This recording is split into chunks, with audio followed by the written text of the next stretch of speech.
It's March 7th, 2018. Quiet, almost peaceful. A woman sits in the front passenger seat of a moving car. She doesn't look nervous. She's not looking over her shoulder, not glancing out of the windows as if expecting trouble. If anything, she looks like she's here for a very long conversation. She's ready for this, like she's here for business. But this is not an ordinary drive. The woman is Rosemary Ndlovu, a trusted police officer, a decorated warrant officer, the kind of woman you'd call if someone in your family went missing. That's the type of woman we're talking about right now. Today, she's on a 5-hour trip from Johannesburg to Bushbuckridge to arrange the murder of her own sister and her 5 young children. The driver, an undercover police officer posing as a hitman, and in the back seat, another hitman, also an undercover policeman or cop. The entire car is wired, recording everything on camera. She tells them the target, her sister Joyce, and Joyce's children. She gives them a detailed, she has everything planned, like a device on how to kill without attracting police. She says police doesn't really over-investigate cases like poison or fire cases as thoroughly as they do guns or knives. She describes Joy's habits, that she sleeps deeply like a log. She even points out the house they're heading for. Her plan? If you know what she has planned, she even has like a planned alibi. She checks herself into a hospital in Bushbuckridge with a fake illness before the murders, creating her alibi. Then the men would kill Joyce and the children while she was safely in a hospital bed. On their way to Bushbuckridge, she bought about 2 liters of petrol for them to burn the house with. And it's in the car with them. She doesn't whisper, she doesn't stutter, she doesn't blink. She doesn't know it yet, but before they ever reach Joyce's house, she'll be arrested. Because what she doesn't realize is that the undercover cop recording this casual conversation over the hours in a moving car will become key evidence in exposing one of South Africa's most trusted serial killers. Rosemary Ndlovu wasn't just planning her first murder. She was planning her 7. 1, 2, 3, 4, 5, 6, 7. Her boyfriend, her niece, her cousin, her own nieces, nephews, name it. All insured, all of them dead, all tied to her. And Joyce survived not because her sister had a change in heart, she felt guilty and didn't want to do it anymore. It's because someone pressed record. That's why Joyce survived and Rosemary was caught. So imagine sitting across of someone you trust. Someone who laughs with you, borrows sugar from your kitchen, holds your baby when you need to rest. Now imagine that same person staring you into your eyes and deciding your life is worth more dead than alive. This is a story about betrayal. Betrayal so cold it makes your skin crawl. A woman in a uniform, a known protector of the community, a sister, a lover, a friend, and yet she would sit on your couch, sip your tea, and in her mind, she was already counting the payout from your funeral policy. When the truth came out, South Africa was stunned. How could one woman orchestrate so many deaths? Not deaths of strangers, but of her own family. Why did nobody see the pattern? And even scarier, how many more were on her list? Even from behind bars, this isn't just the tale of a murder. It's a secret woven into streets of Tokoza, a wound that still bleeds, a puzzle that still grips you and won't let go. Tonight, we unravel the chilling story of Rosemary Ndlovu, the killer in uniform, and you won't want to turn away.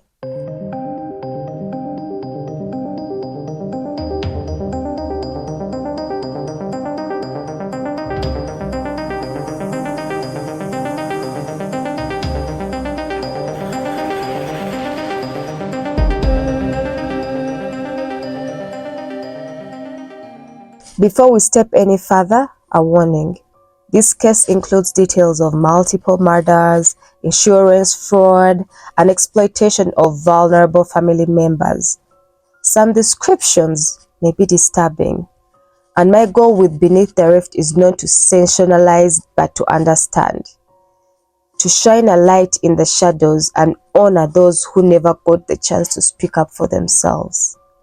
Viewer discretion is advised. And with that, let's step into the darkness.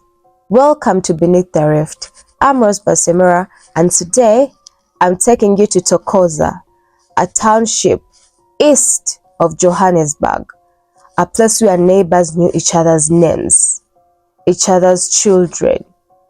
They knew a lot, everyone knew everyone.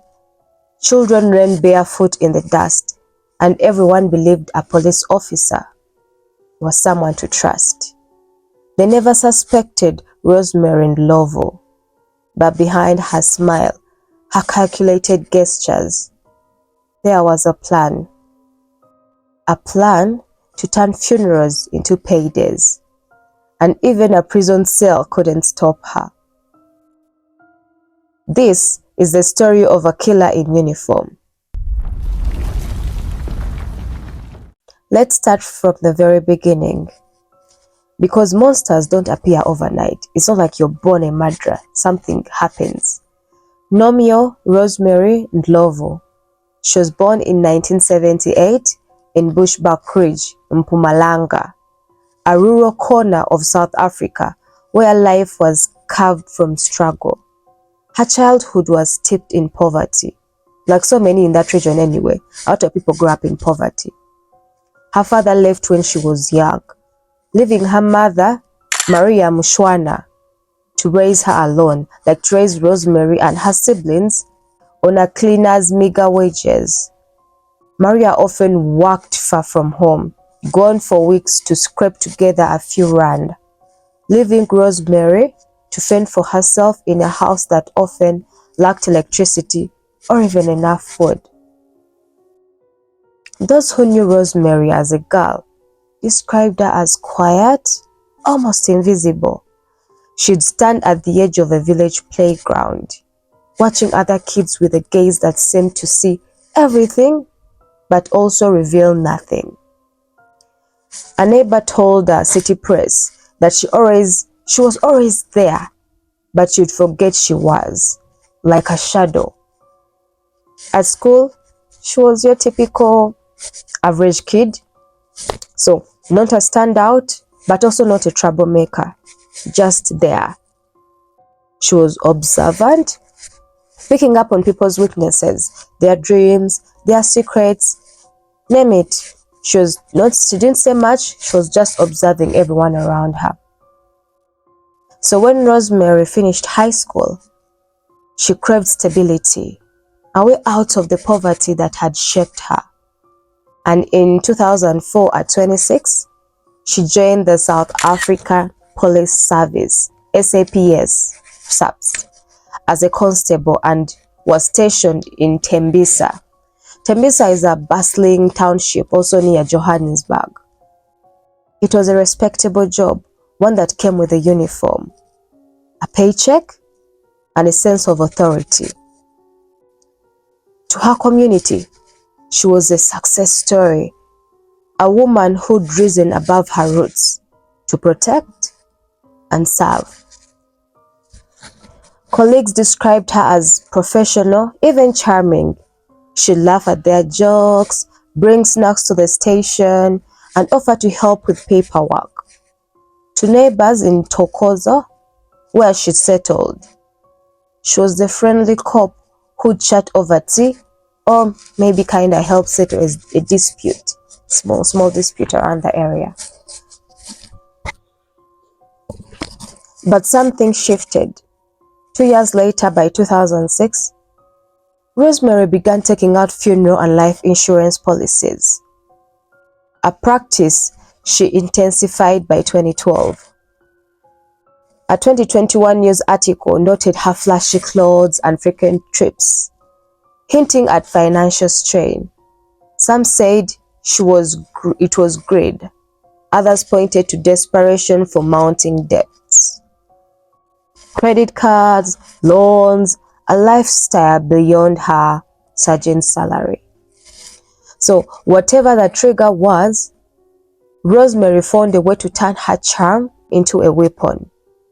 She started insuring those closest to her, not herself, but her siblings, cousins, a niece, a nephew, even a lover. She'd smile as she signed the forms, her handwriting neat, her intentions hidden. Of course, no one suspected a thing. Why would they? She was a police officer, a pillar of the community, and African people tend to be very trusting unless you give them reason not to be. Anyway, but beneath that uniform, a plan was forming. A plan so cold it would shake South Africa to its core. No, can you imagine trusting someone with your life only to learn they saw you as a paycheck? That was Rosemary's betrayal, and it was just the beginning. Tonight, I want you to hear their names because in so many stories, they get lost behind the killer's face. These were people with dreams, people with families, people whose lives got cut short by someone they trusted. Witness Madala Homo, her cousin, a man she falsely claimed as her husband, killed at 45.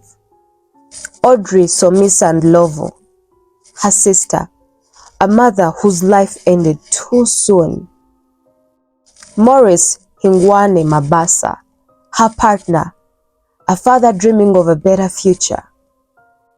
Zanele Motha, her niece, 28, rebuilding her life after illness.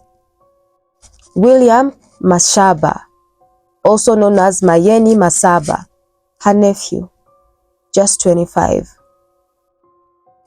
Brilliant Masego, her nephew, 21, son of Audrey, full of promise. 6 lives, 6 funerals, 6 payouts. And yet, Rosemary smiled in every family photo. It's just terrible to think about, but okay, let's dive a bit deeper into the victims. Let's start with witness Madala Homo, Rosemary's cousin, son of her mother's sister. At 44, he was a father, a man trying to provide for his family. Rosemary insured him, falsely listing him as her husband to secure double payouts. On April 1st, 2012, he was found dead in Olifantsfontein, strangled with brutal force. Rosemary claimed he'd been mugged, but she collected over 100,000 rand 3 days later. That's per the court records. Next, we have Audrey Somisa Ndlovu, Rosemary's sister. She was a mother raising her son, Brilliant. So on June 26, 2013, she was found dead in her cottage, strangled, her phone missing. Rosemary, the last person seen at her home, collected over 700,000 rand from her policies. A Times Live article quoted a neighbor who said Audrey trusted Rosemary completely because, like I said, they were sisters, blood sisters. Next is Maurice Higwane Mabasa, Rosemary's partner. Was a mechanic, a father, and her lover for years. They had a child together, but their relationship was stormy, marked by fights. That's per court testimony. So on October 14th, 2015, he was found near Oliphant's Fountain, stabbed over 80 times. 80, not 8, 80. Rosemary, who falsely claimed him as her spouse, collected nearly 400,000 rand. Zenelli Mota, Rosemary's niece, who was 28, she was recovering from minor injuries when discharged from Tembisa Hospital on June 14, 2016. Rosemary took her home, promising care. Hours later, on June 16th, Zanelli was rushed to another hospital with fatal head injuries, dead within seconds. Rosemary collected nearly 100,000 rand. William Masaba, or Mashaba, also known as Mayeni, Rosemary's nephew, was 25, working odd jobs, and on April 10th, 2017, he was killed after meeting Rosemary at a garage. His body dumped in a ditch. She collected 200,000 rand, her face blank at his funeral. You said from 2012, now it's 2017. That's 5 years. Next is Brilliant Masego, Audrey's son and Rosemary's nephew, 21, dreaming of a business. On January 22nd, 2016, he was found beaten to death in a field. Rosemary, the last person with him, collected 150,000 rand. These weren't random deaths. They were calculated, each tied to a policy Rosemary had taken out. Each payout totaling over 1,300,000 rand, landing into her account. A 2021 post from Sowatan Live summed it up. Rosemary Ndlovu turned family into cash. They were cash cows. How do you sleep after that? And she was smiling in court. Imagine. And we'll talk about that later, about her smiling in court and laughing and posing for the cameras like where she's walking the red carpet. So let's walk through those nights step by step because the details tell stories of their own. On April 1st, 2012, witness Madala home went out in Tembisa. He never came home. His body was found in a woody area of Oliphant's Fountain. His feet bound with wire, his neck strangled with very strong force. That's what a court's medical testimony said. Rosemary, who had insured him as her husband, told police she'd search for him with his cousin, Godfrey Mushawana, 3 days later. On April 4th, she cashed over 100,000 rand. She was calm at his funeral. Even as his mother wept, she was just calm.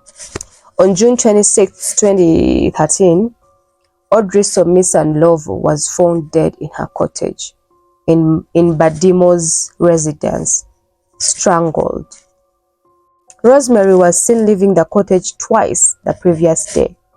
That's by per witness, Johanna Mwepi, who saw her come in and out of that house. The next morning, Rosemary returned, crying loudly, drawing a crowd. Two cups were found near Audrey's body. Rosemary put them in a bucket of water, despite warnings. Tampering with evidence because DNA would have known that she was at that scene, allegedly. Her sister's phone was also missing, but a call was later made from it, then dropped when challenged. Rosemary collected around 700,000 rand. On October 14th, 2015, Maurice Higwane Mabasa vanished. His body was found near Oliphant's Fountain, stabbed over 80 times. A wallet with 350 rand and an Elvis tie left behind. Rosemary, who'd insured him as her spouse, arrived at the police station crying, "They've killed my husband," despite never being married. Because her brother testified saying she did never go married.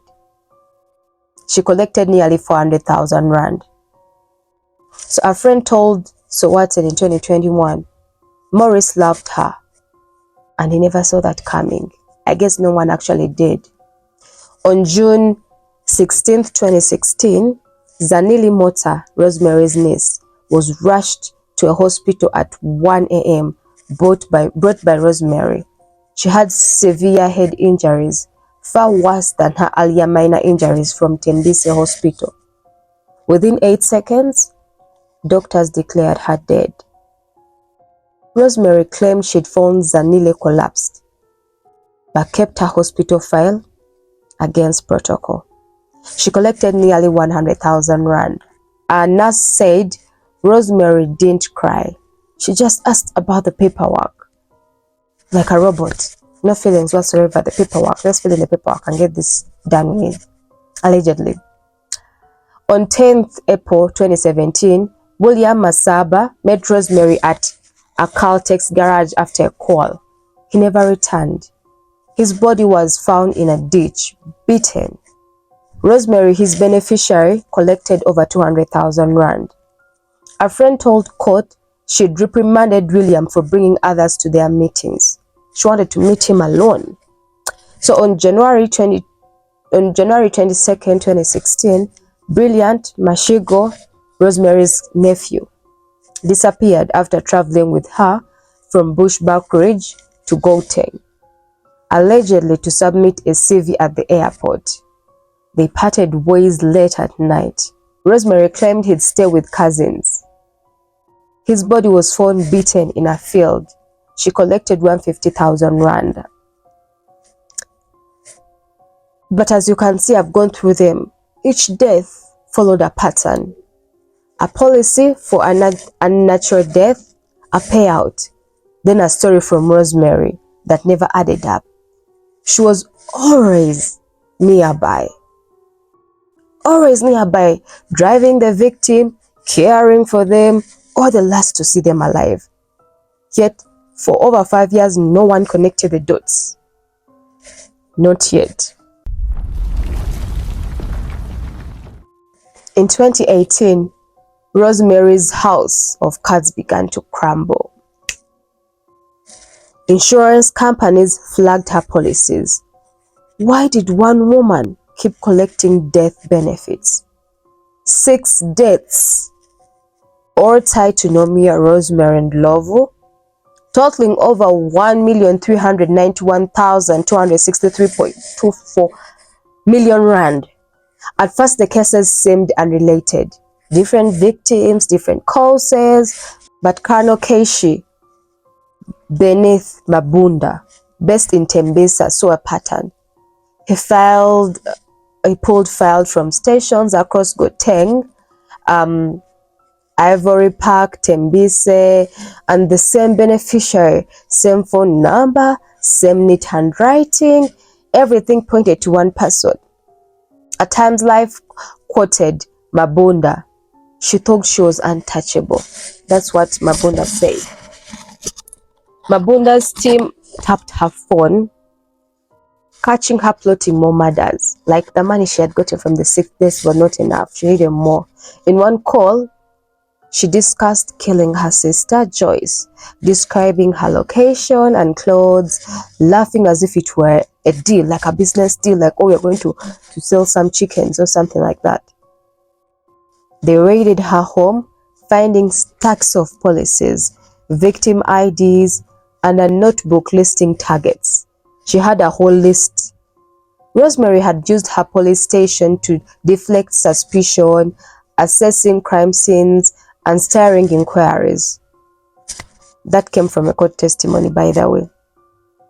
A 2018 ex-post from Sowetan Live noted a cop killing her own family. This is next level betrayal. You can see people killing strangers or people that they're not attached to, and they still have like some, you know, they love their families a lot, but Rosemary, target, family. So Mabunda faced threats from Rosemary for blocking insurance payouts, by the way. Rosemary was bold, even threats to bury his son alive, as he later testified. April 20th, 2022, he uncovered open dockets, culpable homicide, inquests that she'd slipped through. The pattern was undeniable. Rosemary wasn't grieving. She was a predator. And even after her arrest, she didn't stop. From her cell, she allegedly plotted to kill Mabunda himself and her friend's ex-husband, Justice Mudau, for more payouts, pulling another cop, Nomsa Madao, into her schemes. Can you imagine? Like, you're in jail. I think she had lost it at this point. She thought she was untouchable. Like, she thought she was a god of some sort. She was doing whatever she wanted. Oh, she did as a man in prison. I can't say what was in her head. In early 2018, Rosemary made her fatal mistake. She contacted Njabulo Vincent Kunene, believing him a hitman, like to kill her sister, Namasonde Gladys Ndlovu, in Pomolong, Tembisa. She didn't know Njabulo had informed police, who set up a sting with warrant officer Komsape Sol Dlamini, posing as a hitman. In a recorded meeting detailed in a 2021 City Press report, Rosemary outlined the plan. Kill Nomasondo on a quiet road, make it look like a robbery or a jealous ex-husband or whatever, split the 500,000 rand payout. She laughed, offering tips on avoiding police detention. So, on March 7th, 2018, Rosemary, Njabulo, Lamini, and Dubulani Petros drove to Bushback Ridge. She pointed out her mother's house in Tulamahashe, instructing them to kill her, promising 2,600 rand up front and more later. The video exhibit, which I'm going to show you guys here, captured her calm instructions. She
next week, maybe it's next week. As it's Friday. So it's Friday. Next week. It's not. That's it. No, man, it's not that. No, but I don't have to use this. This is us. But that's come now. This is very spam. Mess. I'm not saying this. Yes, talk. The man you. I see. Sema kai. As in see what this is. The man can almost try to bully businessmen. So she boarded a taxi at a rank where Sergeant Becky Zulu arrested her. When South Africa had this, they were horrified when the tape aired in court. The sting saved Namasondo and Joyce, but confirmed Rosemary's chilling intent. She wasn't desperate. She was calculated. A killer who saw family as cash machines. And even after her conviction, she kept plotting, targeting Justice Mudau and Keshi Mabunda from her cell, proving her schemes knew no bounds. Like wherever I am, you cross with me, you mess with me, I'm coming to revenge, I'm coming to get you. That was what it seemed like at this point. She just didn't care. Anyway, I digress. On March 7th, 2018, Rosemary was arrested at a Bushbuck Ridge taxi rank. Police raided her Tokoza home, finding insurance policies, funeral cover forms, victim IDs, and notes on targets. She sat in custody, calm as ever. Like, yeah, this is nothing. An article described her like she looked like she was waiting for a bus, not like she was facing murder charges. The trial began in 2021 at the Palm Ridge Magistrates Court. Over 6 weeks, 52 state witnesses painted a damning picture. Njabulo Kunene testified about her hitman requests, corroborated by Sebisile, I'm sorry about the name, Sebisile Kunene and Lakiwe Mkizi. Johanna Mwempe described Rosemary tampering with Audrey's crime scene. Joyce Ndlovu, her sister, testified, terrified, unable to meet Rosemary's eyes. The undercover video played, her laughter chilling the courtroom.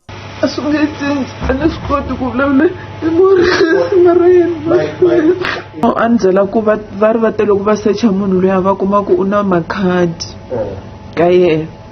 Loko va cheka tikhadi letiya va kume ku i Morris Mabasa. Sana ni kume ni ri na Morris hi ku loko masana a ta ndlwini u ni fonerile a ku around Clayville ni ko ndlwini na loko nko se a ta hi ku la ni tshamaka a ku tiva munhu loyi a nga sayina tifomo letiya i Morris ku hayi a ku munhu loyi a nga laka ti-picture a munhu loyi a nga kuma ndlwini a hi Morris a ni swi tivi. An ex-post captured the shock. Rosemary laughed while plotting her sister's murder. Who does that? I guess Rosemary does. Prosecutors proved her motive. Money. She'd collected $1,391,263.24 million rand. Yeah, funding cars, clothes, a renovated house. The defense claimed poverty and debt, but the evidence, phone records, bank statements, it was overwhelming. Rosemary smirked in court, by the way, even laughed. She acted like it was a game. I'm going to share the footages. She was posing for photos like she was on a red carpet attending like a film festival or something. On October 22nd, 2021, Judge Moname found her guilty of 6 murders. Witness Madala Homo, Audrey Ndlovu, Morris Igwane Mabasa, Zanelli Motsa, William Mashaba, Brilliant Mashego. 4 counts of fraud, clientele, One Life, Old Mutual, Asupol. 1 count of defeating the ends of justice, Audrey's crime scene. An incitement to murder, Joyce and her children. She was acquitted on conspiracy, the count 11, due to lack of meeting of the minds. So she was sentenced to 6 life terms, plus 30 years of fraud and incitement without parole. I accordingly imposed the following sentence on accused. The accused is sentenced to life imprisonment on each count. I have a picture of the child. That's the child that I'm showing you. That's Brilliant Mashego's child. 8 months. And the child was 8 months old. I can't forgive her, my Lord. That was my only child. Mina ntsena ni ta n'wi rivalela loko u ni byela ku i dlayile kwihi boti wa mina u dlaye boti wa mina ya n'wi cukumeta ku fana na ndzwana nhoveni like u ni dlayile kwihi loko rhanga ni byela ku u ni dlayile kwihi hi kona ni nga ta kota ku ni rhanga ni hleketa ku swa fanela ku ni rivalela na a ni byeli ku u dlayile kwihi. Audrey is gone. Audrey Ndlovu. Sonisa, the other sister, or the elder sister. Yes, please. And I so wish she doesn't get any parole or anything to say maybe she's crazy. She's not crazy. She's calculative. She knows what she's doing. Accused is dangerous case. She must not be detained at a light center, facilities. I will ensure that. That please, that must be good. I will ensure that court's order. Yes. The judge called her a danger to society. You can't let someone like that out who even hurts their own family. What chance do the rest of us have? But Rosemary wasn't done. Even from Kosi, Mapulo Seaworks prison, she faced new charges. In 2023 for conspiring to kill Justice Mudau, the ex-husband of her friend and former colleague Nomso Mudau, and also Sergeant Casey Mabunda, the investigator who brought her down. So in the Kempton Park Regional Court on April 8, 2025, a couple of months back, Lakiwe Mkizi testified that Nomsa paid him 3,000 rand to kill Justice, promising 15,000 rand more from the insurance payout. The hitman tipped off Justice, foiling the plan. So, Ndlovu also allegedly plotted to kill Mabunda and Colonel Mtipe Boloka, her former station commander, offering hitmen small payments up front. And she was doing all this while she was in jail, remember, because she was mad they got her. And the case against Justin Mudau's murder plot is ongoing as I'm speaking right now. It was postponed to May 22nd for the Section 148 application as the state struggles to secure a third hitman's testimony. Right now, it's all still in the works. This video might come out after maybe new news is out, but for now, it's still like that. Charges against Mabunda and Boloka were reportedly withdrawn due to a missing co-accused, but conflicting reports suggest they may still be active. So right now, we don't know if they are dropped or they are kind of looking into it behind like the scene. We don't know, but if there's anything that comes out that we don't know about, I'll be telling you guys. As we speak right now, Ndlovu remains in prison, her schemes exposed, but her shadow lingering. So when the verdict came down in 2021, South Africa breathed a collective sigh of relief and then asked, how did we let this happen? Was it poverty, greed, or something deeper? Because in townships like Tokoza, life is fragile. A funeral can cost a year's wages, leaving families in debt to give loved ones a dignified send-off. So funeral policies are common, and they are also a lifeline, a way to hedge against crisis. A 2021 City Press article explained that in our communities, insurance isn't just practical, it's culture. That's in South Africa, not here in Uganda. I'm from Uganda. It's about respect. Rosemary knew this. She grew up in it. But she was twisted. She twisted that safety net into a weapon, turning compassion into currency, not just with her family, but with new targets like Justice Mudau, even from a prison cell. Hackers exposed cracks in the system. Insurance companies paid out without question, rarely checking for fraud. Police overlooked early red flags, maybe possibly because Rosemary's status as an officer, maybe also, made them not overlook into it. Her ability to plot murders from jail using a smuggled phone. Can you imagine?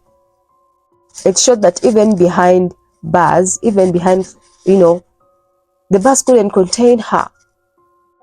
So, a 2022 Ex-Post asked, how many other Rosemarys are out there hiding? Probably hiding in plain sight. Some pointed to South Africa's economic desperation, where poverty pushes people to extremes. Others saw pure evil.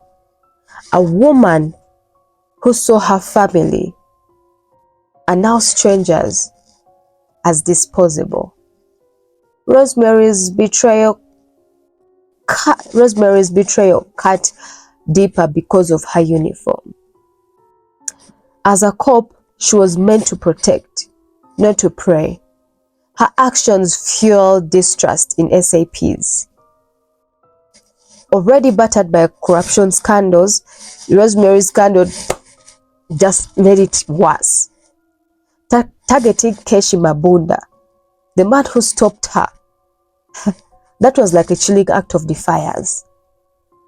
A 2021 Times Live op noted, Rosemary Ndlovu wasn't just a killer.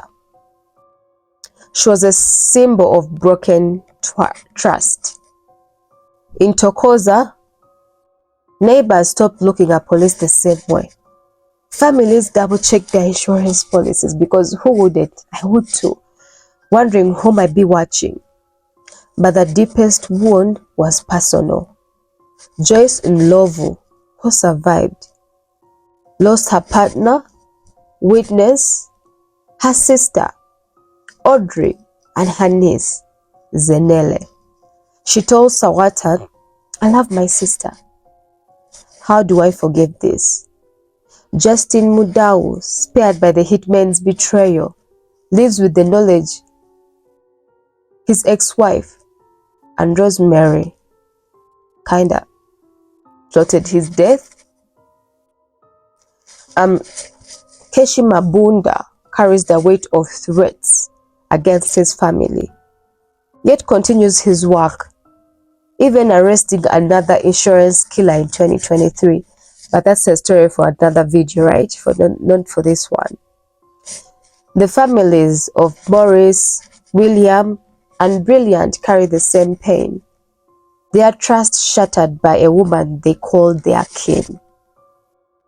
Can you imagine? Looking at your family, wondering if they see you as a person or a payout. Rosemary's story forces us to ask, what lies behind a smile? Even from behind bars. Today, as we live this story, remember, evil doesn't always wear a mask. Sometimes it smiles at you. It will smile at you across the table. Sometimes it wears a uniform, and sometimes it plots from a prison cell. Still counting the price of your life. Thank you for walking through the darkness with me. Until then, stay curious and stay safe.